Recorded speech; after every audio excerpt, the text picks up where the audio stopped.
میں سوچتا رہا کہ اللہ تو نے موت کو کیوں بنا دیا ہے، موت کے فیصلے تو نے کیوں رکھے ہوئے ہیں۔ مجھے بڑی خوبصورت باتیں اللہ نے دل میں ڈالی کہ موت بھی اللہ کی کتنی نعمت ہے، کتنی بڑی نعمت ہے۔ یہ ظالموں کے لیے، یہ فرعون کے لیے، یہ قارون کے لیے، یہ وقت کے بڑے بڑے قاتلوں کے لیے، ڈاکوؤں کے لیے موت ایسا عذاب کا کوڑا بن کے آتی ہے کہ انسان سکھ کا سانس لیتے ہیں۔ اگر فرعون کو موت نہ آتی تو ظلم و ستم کا بازار کتنا گرم رہتا، اگر قارون کو موت نہ آتی تو دولت اس کے ہاتھ میں کیسے سمٹی رہتی، اگر ایران کے ان بادشاہوں کو موت نہ آتی جو انسانوں کو اکھاڑے میں پھینک کے اوپر شیر درندے چیتے چھوڑ دیتے تھے، تو اس دور کے انسانوں کا کیا حال ہوتا۔ موت میں یہ حکمت بھی ہوتی ہے کہ انسانوں کو ظالموں سے نجات دے دیتی ہے،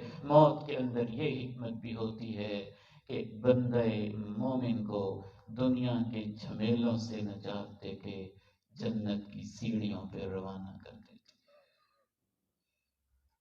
موت رحمت بھی ہے، موت عذاب بھی ہے۔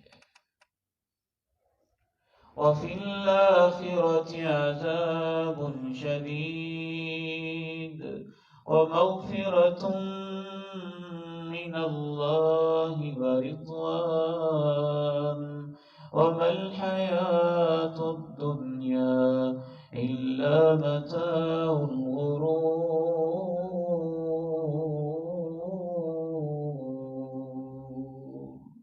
موت کی حکمت اللہ نے یہ بھی بیان کی ہے کہ موت کے ذریعے میں تمہیں تمہاری اوقات